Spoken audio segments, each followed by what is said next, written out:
Assalamualaikum warahmatullahi wabarakatuh. Perkenalkan, nama saya Biza Nasari. Kita akan membahas persediaan atau merchandise inventory. Bahasan kali ini yaitu tentang pengertian persediaan, klasifikasi, dan pengendalian persediaan dari pencurian, persediaan sistem perpetual, persediaan sistem periodik. Persediaan adalah barang yang dimiliki untuk dijual kembali atau digunakan untuk memproduksi barang-barang yang akan dijual. Persediaan akan mempengaruhi neraca dan rugi laba. Dalam neraca, persediaan pada umumnya merupakan nilai yang paling signifikan dalam aset lancar. Sedangkan dalam laporan laba rugi, persediaan bersifat penting untuk menentukan hasil operasi perusahaan dalam periode tertentu. Nah, ada klasifikasi persediaan tergantung dari jenis perusahaannya. Jenis perusahaan pedagang, hanya ada satu jenis persediaan yang disebut dengan persediaan barang dagang atau merchandise inventory.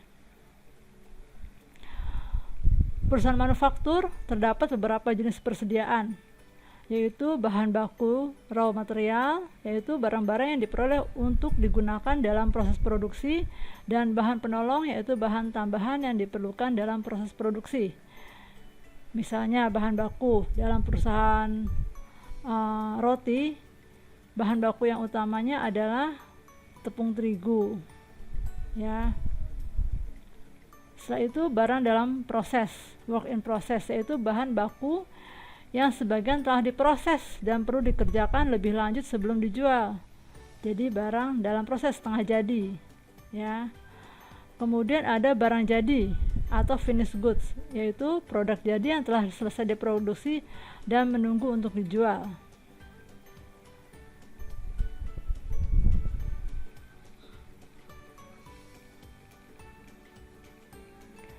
Pengendalian internal atas persediaan, yaitu pengendalian atas persediaan harus segera dimulai pada saat persediaan diterima. Memastikan persediaan yang diterima adalah barang yang dipesan. Laporan penerimaan barang harus sesuai dengan pesanan pembelian barang yang dikeluarkan oleh perusahaan. Pengendalian dirancang untuk melindungi persediaan, meliputi mengembangkan dan menggunakan tindakan keamanan untuk mencegah kerusakan persediaan atau pencurian oleh karyawan atau pelanggan. Nah, contoh pengamanan persediaan dari pencurian yaitu persediaan harus disimpan dalam sebuah gudang atau suatu tempat dengan akses terbatas hanya pada karyawan yang telah diberi kuasa. Kemudian persediaan atau barang yang mempunyai nilai tinggi atau mahal, ya, disimpan dalam lemari terkunci. Yang ketiga, menggunakan alat CCTV sebagai alat keamanan keluar masuk barang.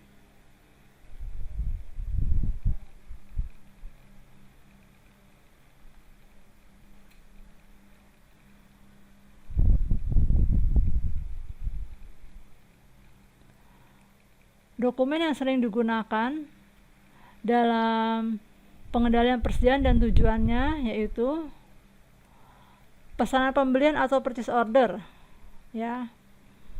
Memberi wewenang atas pembelian suatu barang dari pemasok. Laporan penerimaan harus dilengkapi setelah barang diterima. Dan yang kedua, laporan penerimaan, receiving report, harus dilengkapi oleh Departemen Penerimaan perusahaan sebagai akuntabilitas awal atas persediaan. Dan yang ketiga, faktur pemasok. Faktur pemasok atau invoice dari supplier, ya, yang invoice-nya itu harus memuat, ya, harga, jumlah, dan keterangan barang yang sama dalam pesanan pembelian dan laporan penerimaan.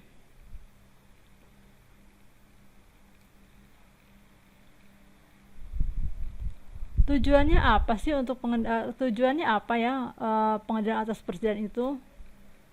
Tujuannya yaitu melindungi persediaan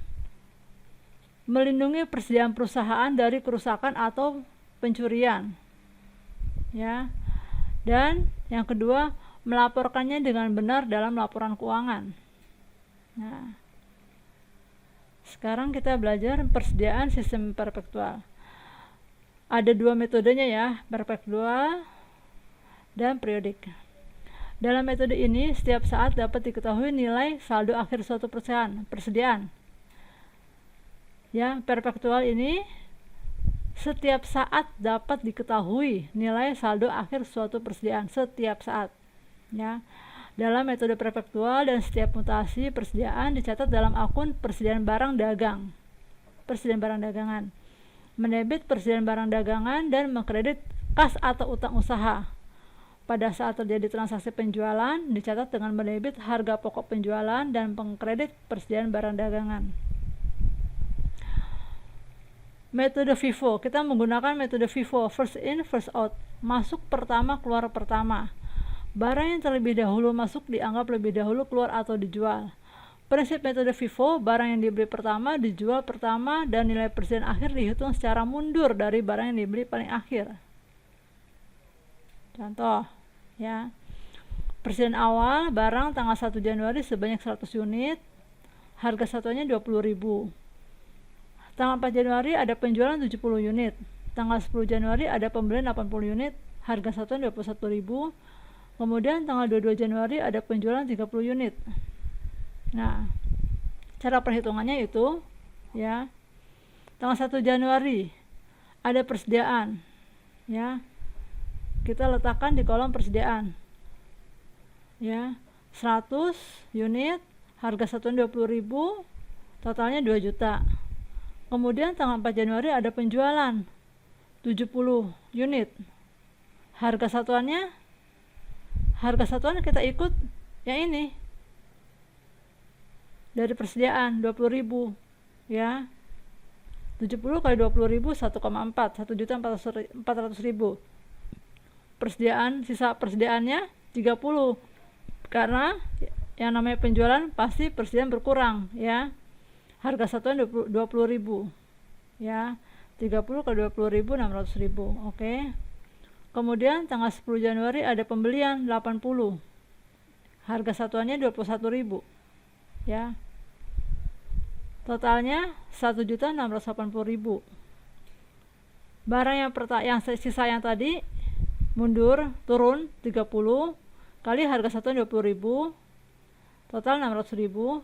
Kemudian ada pembelian, otomatis persediaannya bertambah, ya, 80.000. Ya, 80.000 kali 21.000, 1.680.000, ya. Kemudian tanggal 22 Januari ada penjualan 30. Nah, kita ambil dari yang mana? Kita ambil dari yang pertama, ya. 30 turun, ya, harganya turun, ya, totalnya 600.000. Sisanya tinggal 80.000 dikali harga satuan 21.000, totalnya 1.680.000. Pada hakikatnya bukan barangnya yang masuk pertama, keluar pertama, tapi harganya. Gak mungkin kan kalau misalkan kita jual teh botol, kita beli pertama kali taruhnya di ujung, setelah itu kita keluarkan yang pertama kali kita beli, kita keluarkan barangnya. Bukan gitu, ya. Hakikatnya harganya yang masuk pertama, keluar pertama. Oke. Kemudian metode LIFO, barang yang dibeli terakhir dijual lebih dahulu, ya. Last in first out, LIFO. LIFO itu masuk terakhir, keluar pertama. Prinsip metode LIFO, barang yang dibeli terakhir dijual lebih dahulu dan nilai persediaan akhir dihitung secara maju mulai dari barang yang dibeli paling awal. Cara perhitungan metode LIFO, ya. Persediaan awal tanggal 1 Januari sebanyak 100 unit, harga satuan 20.000. Tanggal 4 Januari ada penjualan 60 unit. Tanggal 10 Januari ada pembelian 80 unit, harga satuan 21.000. Kemudian tanggal 22 Januari ada penjualan 30 unit. Nah, ya, kalau yang tadi FIFO, sekarang LIFO, masuk terakhir, keluar pertama, ya. Sama ya kolomnya, ya, ada tanggal, uraian, pembelian, HPP total.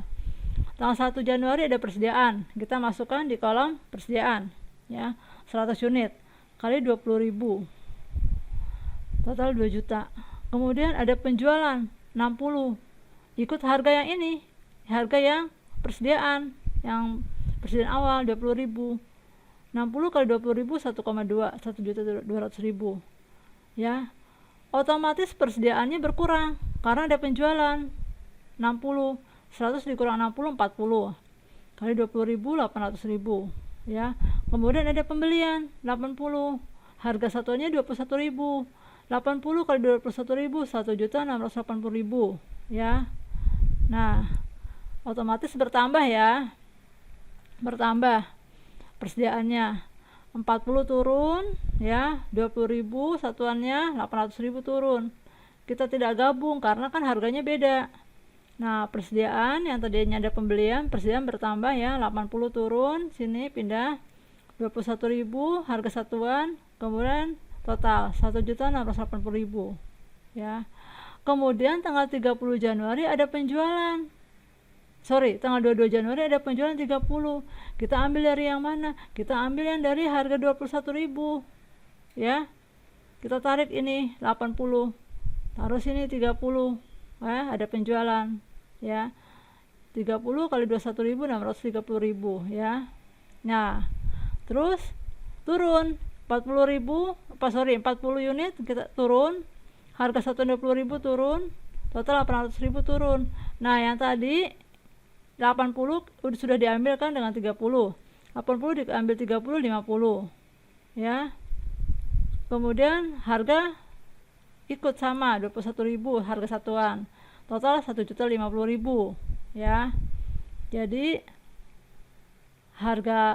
total persediaan 1.850.000 ya. HPP 90 unit dengan total 1.830.000 ya. Nah, setelah kita perpetual, sekarang kita sistem periodik. Sistem periodik ini dalam pencatatan dengan sistem ini dihitung berdasarkan hasil stock opnam ya. Jadi jadi ini kalau tadi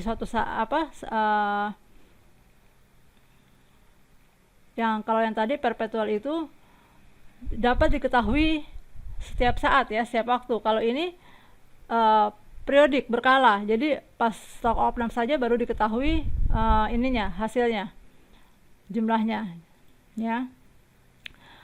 Saat sistem persediaan periodik digunakan, hanya pendapatan dari penjualan yang dicatat setiap terjadi penjualan. Tidak ada ad journal yang dibuat pada saat penjualan untuk mencatat harga pokok penjualan ya. Terus contoh soal metode FIFO.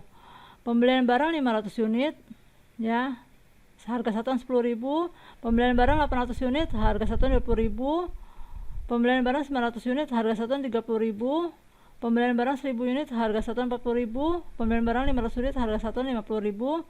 Kemudian berdasarkan perhitungan fisik, jumlah persediaan akhir 31 Januari adalah 1.000 unit FIFO ya. Nah, perhitungannya ya, harga pokok penjualannya kita ambil dari yang pertama ya, 500 kali 10.000 ya. Nah, ini ada persediaan akhir ada persediaan akhir 1.000 unit. Kita ambil dari yang mana? Kita ambil dari yang terakhir, 500 unit dari tanggal 25 Januari, setelah itu dari tanggal 18 Januari ya. Nah, ini ya.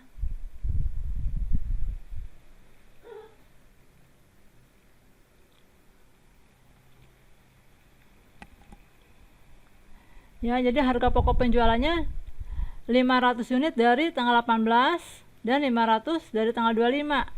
Jadi 45 juta. Ya. Nah, nilai persediaan akhirnya dari yang tanggal 1, tanggal 3, 12 dan 18. Ya. Kemudian metode LIFO. Metode LIFO sama. Seperti itu juga, tapi berhitungnya dia masuk terakhir keluar pertama, ya. Maksud saya sama dengan yang tadi perpetual ya. Nah, 500 unit itu kan persediaan akhir 1000 unit ya. Nah, dia ambilnya dari yang pertama, tanggal 1 dan tanggal 3. 500 unit kali 10.000, dan yang kedua 500 unit kali 20.000. Jadi totalnya 15 juta ya. Harga pokok penjualannya ditarik dari tanggal 3, tanggal 12, 18 dan 25 ya. Jadi harga pokok penjualannya 78 juta ya. Cukup sekian. Terima kasih dari saya. Wassalamualaikum warahmatullahi wabarakatuh.